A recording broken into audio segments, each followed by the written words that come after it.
guys, this is the advisor and welcome back to my channel. Now, when I first got this piece of mail from this person, when I read it, I thought she was pulling my leg. But trust me, this is one of my serious posts, but it's so like mix up. And it mix up, but this is a mix up and blender that has a great message inside of it. And guys, you want to hear this one. Because when she contacted me and she gave me the story and I read the letter, she left her contact number and I called her back and I said, "Are you a real person? And did this really happen?" She said, "Yes." I said, "Well, I don't think you're for real." Because she had given me a bogus name. Signed the letter with a bogus name. And I said, I called the name that she signed to the letter, signed to the letter. And I said, "Is this your real name?" And she said, "No." She said, "My real name is so and so." So I said, "All right, can you show me a driver's license or something?" Because she actually had mentioned in the letter where she worked. And I said, "Well, I don't know if you are that person, and I just think this is a joke." And she said, "All right, this is my real name. Here is so and so." And she gave me a real name. And Google me and find out. And when I Googled her, there she was, her business place. I mean, the place that she worked for. And she even appeared as an employee at that place. So I knew then that this was real. Now, guys, I want you to listen to this. No, it sounds like a joke, but a serious thing. A lot of lesson to be learned right here. So it says, "I'm a 24-year-old lady.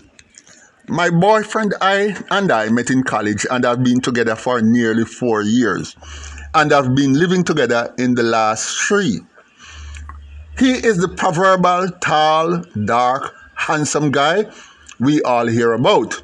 On top of that, he is one of those guys who works hard, holds down a career, and is focused on the future. It gets even better. He is loving, caring, attentive, and he can actually cook.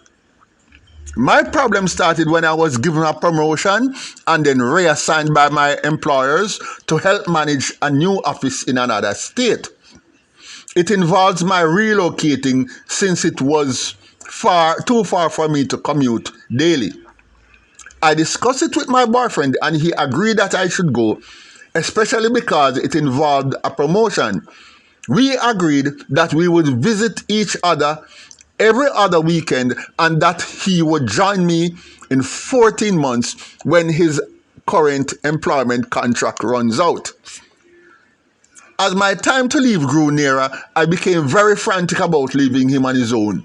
Not because he could not take care of himself, but because I started getting quite apprehensive about the possibility of him becoming romantically involved with someone else during my absence. In a sense, while he does have a wandering eye, I have never had any evidence that he had ever been unfaithful since we have been together. Notwithstanding this, it became such an obsession for me that I eventually cooked up a scheme to test him to see if he could really be trusted. I have a bestie called Joy, who is a mutual friend of ours since college days. I discussed my concerns with her, and we eventually cooked up a plan to test his loyalty. I feel I needed this assurance. The plan was that I would set up cameras in the living room, then pretend to leave for orientation at my new office for the weekend. Joy would then visit him and try to seduce him. His passing this test was essential to my peace of mind. Things went according to plan until I came home the next day. Actually, I was at my mother's place. And I saw the recording when I got home. It showed Joy resting her head in his lap in the settee and him not brushing her away. She pushed his hand into her unbuttoned shirt and him leaving it there. She even unhooked her bra and place his hand on her breast and him not pulling it away. In one instance, he even appeared to have tweaked her nipples. At that point in the recording, she got up and she left. When I confronted him with the video, we got into the most awful quarrel. He was the angriest I had ever seen him. He tried to make out an argument that he was the one who had been betrayed. Can you believe that?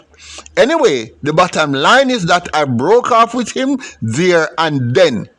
I slept in at my mother's place that night, then moved out my stuff a few days later, just before heading out to Atlanta.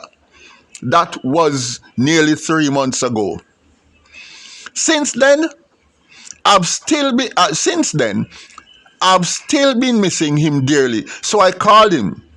He was very polite during our conversation, but nothing to indicate that he even missed me. After that talk, I decided to visit the weekend to see if we could patch up our differences and get back together. When I got there, I found that Joy had moved in and they were now deeply involved. I was so hurt that I didn't know how I managed to drive the nearly 300 miles back to my place without meeting an accident. How could she do this to me? Back in my apartment, I opened my email to see a message from Joy. She said that she had nothing going on before we broke up, but that he had confronted her about the incident to find out what she knew beforehand. She said she had confessed to him that she was part of the scheme and had asked him for his forgiveness. She said that he was extremely angry, but he eventually decided to just forgive her and he left. She said that over time, he started to rely on her for comfort and support. I desperately want my man back, but he refuses to entertain that idea. How could my bestie do this to me? Had it not been for her, I would still have my man. The stronger my love grows for him, is the more my hatred for her grows. How do I get back to him? Advisor, I now know I simply cannot live without him. And she signed her name, Candice. This is the name she had given. She didn't get, I'm not putting a real name. No. Candice, trust me, boy.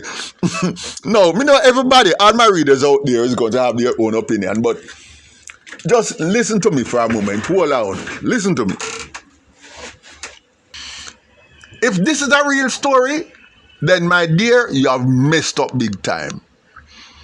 Now, here is a very important lesson you ought to learn. A stiff rooster has no conscience. You hear me? I don't know if you never heard that phrase before, but a stiff rooster has no conscience. Well, for that, the same thing applied. A wet jumping kitten has no conscience either. So let me just balance it out back in case you think this is a problem just with men. All right? So I go on. You just couldn't leave well enough alone now, could you? Let me tell you something, dear. You can't just up and leave an ambitious man, and especially one that can cook. You rub butter in a puss mouth.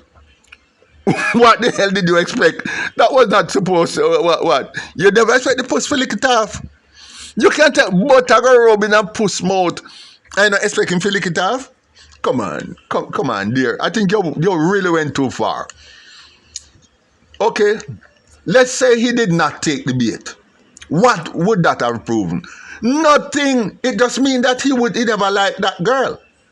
Or he suspected the rake and wasn't going to play into it. That's all it would mean. It don't mean say him that going to cheat on you during your stay away.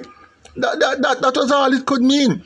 It could have also meant that he simply did not fancy this particular lady in that kind of way, or had suspected that it might be a setup and played it safe, or that she had let him in on the plot and they were both playing you to give you a false sense of security. It could be anything. Bottom line is, you push the envelope as far as it could go, and sadly, you lost. I keep saying it. Not, but no one seems to be listening. Human beings are primarily sexual creatures, and we are not monogamous by nature. No human being want to keep humping the same person for the rest of their lives. It just don't happen. Right? The fact that no human being is ever attracted to just one single person all their lives, irrespective of whether or not they are single or taken, is proof. No matter how much we love our partners, at some point in our lives, we are likely to stray into the path of infidelity. Now, some of you are Bible people. And if you are Bible people, you will have heard of the great King David.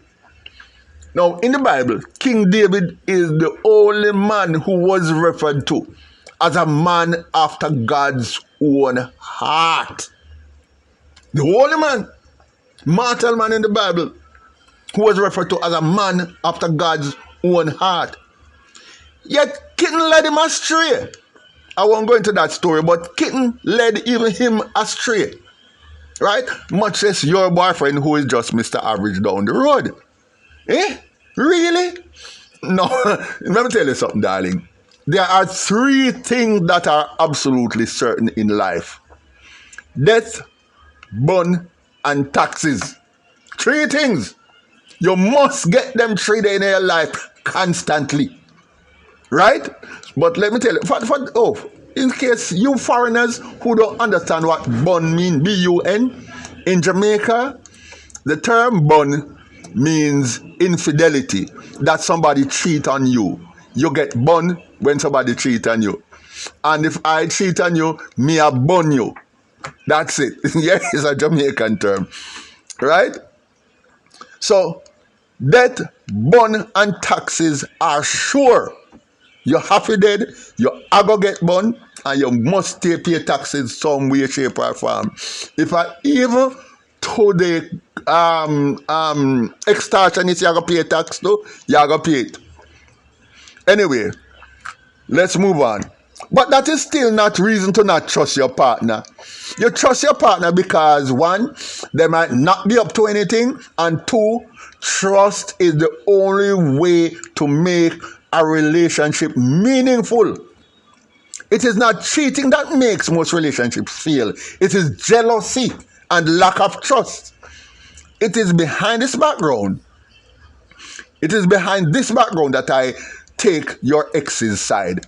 He has every reason to feel betrayed. You set him up. You took a bet that your man was more than just a mere mortal, and you lost because he is mortal. Blood run through his vein. Based on what you have done, you seem quite unstable. In fact, you seem to be extremely jealous, possessive, domineering, and manipulative. Therefore, I could not in my right mind encourage this man to come back to you.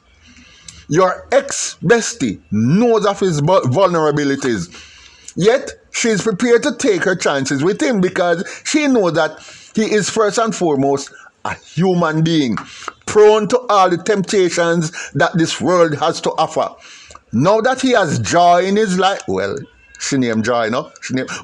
Now that he has joy in his life, pun intended, he has more joy, more way than one, there is no way he will ever give it up for this uncertainty of living with you again. You have been exposed to some very valuable lessons. Learn from them. It is over. Just let it be. Guys, like, share, leave a comment below, and I look forward to seeing you in my next video.